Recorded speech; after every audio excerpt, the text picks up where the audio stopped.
I saw a bit of the Republic Day parade for India. I saw a bit of it. I saw like a few of the floats for states, but I didn't get to see the whole thing. So I'm gonna be checking out like the highlights because I always enjoy. Well, I don't really enjoy parades, but I always enjoy the when they show like the military strength, when they show that kind of stuff. I think that's the stuff I absolutely do enjoy. This is world leaders salute India at 77th, I think it's 77th, Global Power Spotlight Democracy Strategic Ties. Ooh, that was a mouthful. Marks its 77th Republic Day. The occasion has resonated far beyond New Delhi, with world leaders using the moment to underline shared democratic values, deepening strategic partnerships, and India's growing role in an increasingly fractured global order. And in this video, we break down who said what, why it matters, and how Republic Day has once again become a platform for high-level global diplomacy. Leaders from across regions extended greetings to India on Monday, highlighting strong bilateral ties, cooperation across sectors, and the shared commitment to democratic principles anchored in India's constitution. This year's Republic Day celebrations in New Delhi carry special diplomatic significance, with European Council President Antonio Costa and European Commission President Ursula von der Leyen attending as chief guests at the parade, signaling the growing strategic convergence between India and the European Union. U.S. President Donald Trump wished India as it celebrated its 77th Republic Day today with a So he just did a post. Of course he wasn't going to be there. America's dealing with its own problems. Of course he wasn't going to go and celebrate anything. Post on social media that had a black and white photo of him and Prime Minister Narendra Modi. On behalf of the people of the United States, I extend my heartfelt congratulations to the government and people of India as you celebrate your 77th Republic Day, Trump said. From Washington, U.S. Secretary of State Marco Rubio congratulated India on its Republic Day, saying cooperation between India and the United States is delivering real and tangible results, particularly in defense, energy, and emerging sectors. In a formal statement, Rubio said, quote, "On behalf of the people of the United States..." I don't like this shaky feature. I'm just gonna be honest. This moving nonsense in the video is kind of annoying. I extend my heartfelt congratulations to the people of India on your Republic Day, underlining the public and diplomatic warmth in the relationship. Calling the relationship a historic bond, Rubio added that cooperation through the Quad has strengthened stability in the Indo-Pacific region and said he looked forward to working with India to advance shared objectives in the year ahead. European Commission President Ursula von der Leyen, who was in India as chief guest, said India and Europe are building what she described as mutual resilience through dialogue, partnership, and openness. In a message posted online, von der Leyen said India and Europe have made a clear choice for strategic partnership, leveraging complementary strengths and demonstrating to a fractured world that cooperation, rather than confrontation, remains possible. France also extended warm Republic Day greetings, with the French embassy in India recalling that France had been honored as chief guest in 2024 and expressing enthusiasm at the presence of EU leaders at this year's celebrations. The embassy said France looks forward to working closely with India and its European partners towards a shared future of peace and prosperity.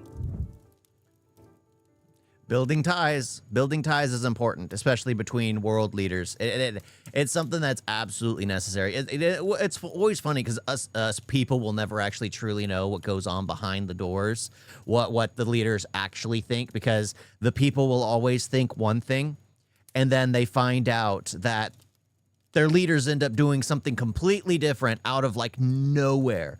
But it's always interesting. It's just like in the end, most of the time, hopefully for the betterment of the people, right? As long as that's number one, the betterment of the people, that's all that really matters.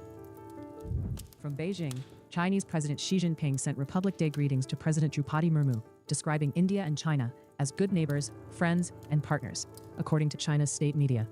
In his message, Xi said both countries should strengthen cooperation and maintain stable ties, remarks reported by China's official Xinhua news agency. As India celebrates 77 years as a republic, the messages from global capitals underline how Republic Day has become not just a national milestone. Trump on tariff? I'm from the U.S., of course. But a moment of international signaling about India's place in the world, its partnerships, and its democratic identity.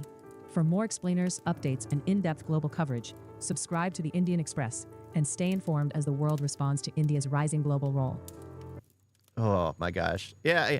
It's like the very simple. I think it would have been nice if they had more representatives show up in hypocritical situation. If U.S. take Greenland is justify, then China take Taiwan and Russia take Ukraine also justify. More power to them as long as there isn't deaths involved. That's the I think where the line should be crossed. If people die, like if you end up strong arming a nation, because Russia and Ukraine are already in the wrong because how many young soldiers had to sacrifice their lives.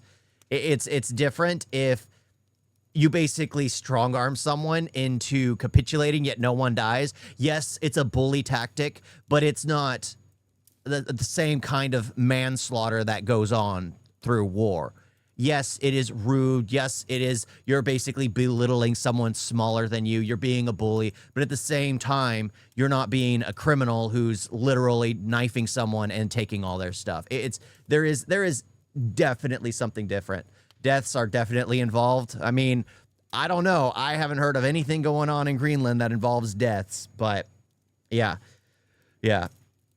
But yeah, I kind of wish there was more representation because it was funny because when I was watching it, me and my wife were seeing a bit of it, and I was like, "Why is Hillary Clinton there?" You know, because all white politician women always have that same exact hairstyle. I was saying it as a joke, but she literally looked like Hillary Clinton with that hairstyle, the way she was standing. Female politicians always seem to look the same, especially at a certain age range. That was just the look, and they had that look everywhere, absolutely everywhere. But yeah, because I was like the only one I knew, and then I was just like, well, I saw the president of India, and then I saw the prime minister, and then everyone else. But yeah, I wish there was more representation, but then again, it's the 77th.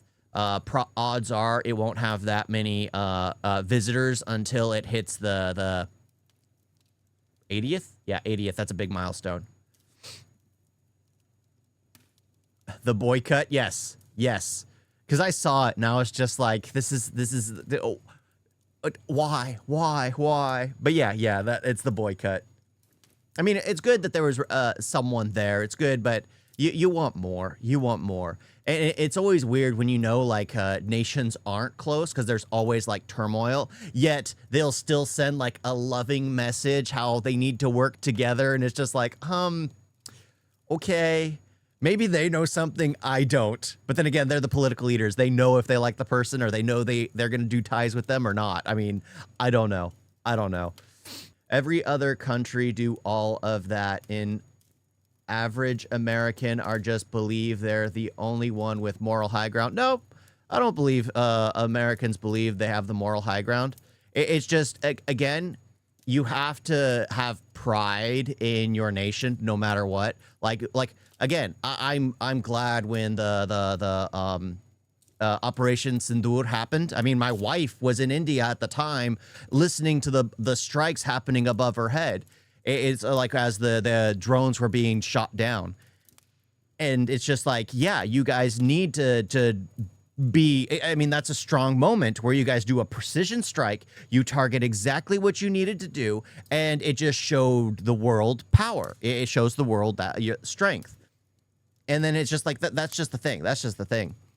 Everyone needs to view their nation as like number one, and there's nothing wrong with that. Even if there are dark sides to each nation, and there absolutely are. You still have to take pride where you can find pride. You have to, or else you'll end up like someone screaming in the street how everything is unjustified in your nation, even when you live a great life in your nation. I refuse to become one of those crazy people who would scream because, oh, Trump's a dictator when there's no real evidence towards it. Is he a bully? Sure. Dictator? Absolutely not. Like Kim Jong-un and Vladimir Putin, which I got in the chat right now. Welcome. Oh my gosh. You guys are crazy. You guys got a video?